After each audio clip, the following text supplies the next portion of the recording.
आज हम solid state में 12th क्लास में देखेंगे पैकिंग। सुसंकुलन क्या होता है। सुसंकुलन में सबसे पहले समझेंगे कि हम किसी भी परमाणु या एटम को जमाते किस प्रकार हैं, उस जमाने के कारण उनके बीच में जो जगह बचती है वो किस प्रकार बचती है। तो सबसे पहले हम देखते हैं सुसंकुलन।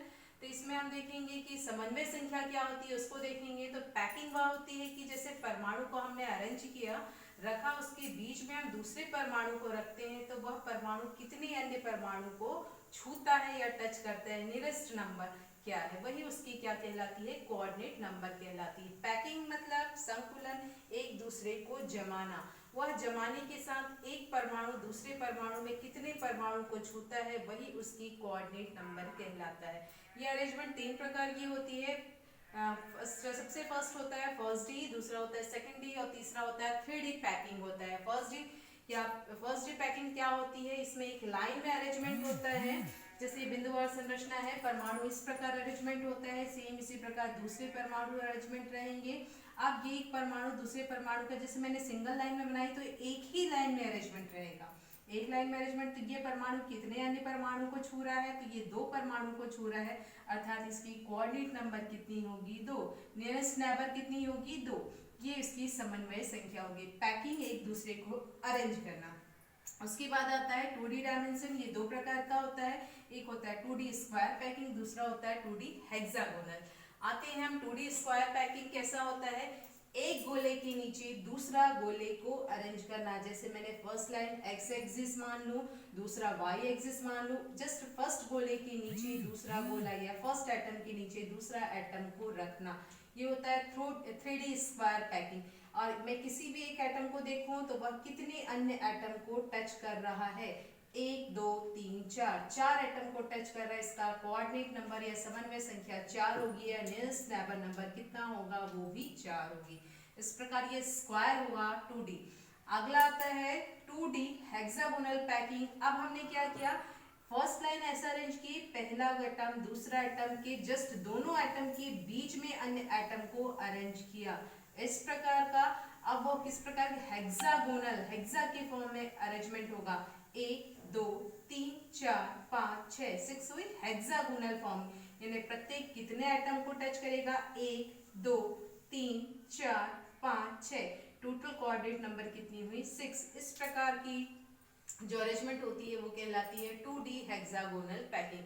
अगला आता है हमारे पास में तीसरी पैकिंग, जिसे कहा जाता है 3D पैकिंग।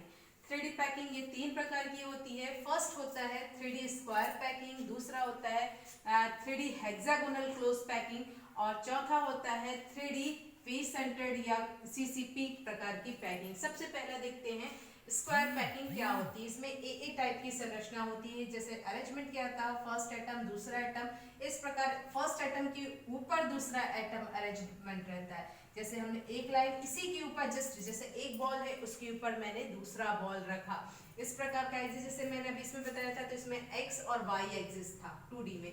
अब इसमें क्या 3D में जेड को क्या मानूंगी, इसे मैंने छोटा गोला दिया, छोटा गोला दिया, जस्ट इसके ऊपर में दूसरा सेम साइज का बॉल, एक बॉल के ऊपर दूसरा बॉल अरेंजमेंट है, ये उसको मैं एक्स एक्सिस मान लेती हूँ। इस प्रकार तो प्रत्येक इस प्रकार का अरेंजमेंट होता है, इसको 3D स्क्वायर कहा जाता है। फिर से रिपीट कर रही हूँ, अरेंजमेंट वैसे ही होगा 2D स्क्वायर के साथ में। अब 2D स्क्वायर में 3D में जेड एक्सिस पर सेम बॉल ऊपर में, उसी के ऊपर में एक एक बॉल और अरेंजमेंट होता है, जिसको मैं जेड एक्सिस मानती हूँ। ठीक, अब इसमें क्या होता है, कोऑर्डिनेट नंबर कितना होगा, तो यहाँ पर 1 2 3 4, एक इसके ऊपर और एक इसके नीचे, कितने हो गए 4, और एक 5, और एक जस्ट इसके नीचे कितने हो गए 6, तो टोटल कोऑर्डिनेट नंबर कितना हुआ 6।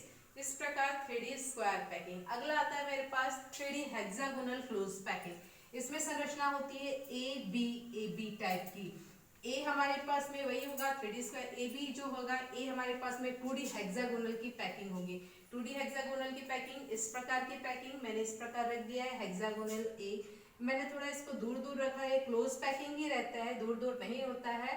डायग्राम क्लियर समझाने के लिए इस प्रकार का संरचना रखी गई है, 1 2 इस प्रकार। अब दोनों के बीच में मैंने ये एटम रखा, ये एटम रखा, ये हुआ। अब इसी को ध्यान दो, 2D हेक्सागोनल इस प्रकार हुई, सेम आकृति बने।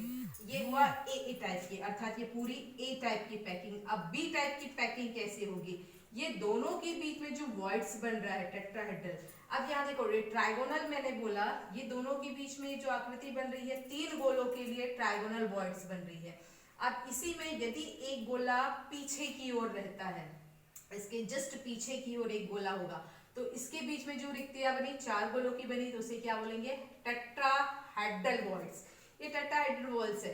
तो अब इसी के बीच में मैं एक अन्य गोला डालती हूँ, एक अन्य एटम डालती हूँ, जिसे मैं बी कहती हूँ। टी लिखा गया है, पीछे में है, एक ऊपर में आ गया, इसे क्या कहा जाएगा? टी। कि टी के द्वारा टेट्राहेड्रल वॉइड्स कहा जाता है। ये टेट्राहेड्रल वॉइड्स अर्थात ए टाइप और ये बी टाइप, इस प्रकार की पैकिंग कहलाती है 3D हेक्सागोनल क्लोज पैकिंग। जहां जहां मैंने टी लिखा गया है, इस प्रकार की शेडेड लाइन है, ये कहला रही है टेट्राहेड्रल क्लोज पैकिंग। नेक्स्ट आता है, अगला है हमारे पास में टेट्राहेड्रल ही रहेगा। अब उसके बाद में अगला पैकिंग है 3D क्लोज क्यूबिक पैकिंग। किस प्रकार होती है? अब उसमें क्या होता है? ऑक्टाहेड्रल फॉर्म होगा, मतलब ए जो होगा 2D हेक्सागोनल होगा, बी क्या होगा मेरे पास में? टेट्राहेड्रल होगा, सी क्या होगा? ऑक्टाहेड्रल होगा, अर्थात इसमें 6 गोलों का अरेंजमेंट होगा। इस प्रकार 1 2 3 4 5 6। अब ये जो आकृति 6 गोलों की आकृति बनती है, ऑक्टाहेड्रल आकृति। अब यहाँ पे जो खाली रिक्त स्थान छूटा हुआ है, जिसको ओ के द्वारा, ये ऑक्टाहेड्रल है। ये क्या हुआ? ऑक्टाहेड्रल, जिसको मैंने इस प्रकार गोलों से भर दिया गया, इसको मैं इस प्रकार गोलों से भर दूंगी। ये जो आकृति कैसी हुई? जैसे ये फर्स्ट पूरी हो गई ए टाइप की, और इसके ऊपर ये गई बी टाइप की। अब मैं इसको भर रही हूँ, ये भर रही हूँ, ये क्या हुई? सी टाइप की, अर्थात ए पैकिंग हो गई, बी पैकिंग हो गई, और ये पैकिंग कहलाएगी सी पैकिंग। ये क्या हुई? सी पैकिंग, अर्थात इस प्रकार की पैकिंग कहलाती है 3D पीस सेंटर्ड पैकिंग, अर्थात इसे 3D पैकिंग कहा जाएगा। रिपीट कर रही है, एक बार फिर से ध्यान दीजिए। सुसंकुलन पैकिंग जो होता है किस प्रकार होता है? परमाणु अरेंजमेंट किस प्रकार होते हैं, एक दूसरे को टच किस प्रकार करते हैं? तो सबसे पहले फर्स्ट डी पैकिंग जो कहलाता है, एक लाइन में अरेंजमेंट होता है। कितने एटम को छू रहा है? 2 एटम को। 2D 2 प्रकार के होते हैं, 2D स्क्वायर और 2D हेक्सागोनल। 2D स्क्वायर में किस प्रकार का पैकिंग होता है? 2D स्क्वायर इस प्रकार का पैकिंग, प्रत्येक जो गोला होता है वो कितने? 4 अन्य गोलों को टच करता है। इसका कोऑर्डिनेट नंबर कितने हुए? 4।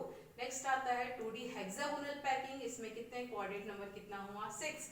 3D पैकिंग जो होता है, ये 3 प्रकार के होते हैं, ए टाइप, बी टाइप और ABC टाइप। इस प्रकार की ए में क्या होता है? 3D स्क्वायर पैकिंग होता है, एक गोलों के ऊपर दूसरा गोलों का अरेंजमेंट होता है, एक्स एक्सिस, वाई एक्सिस और जेड एक्सिस।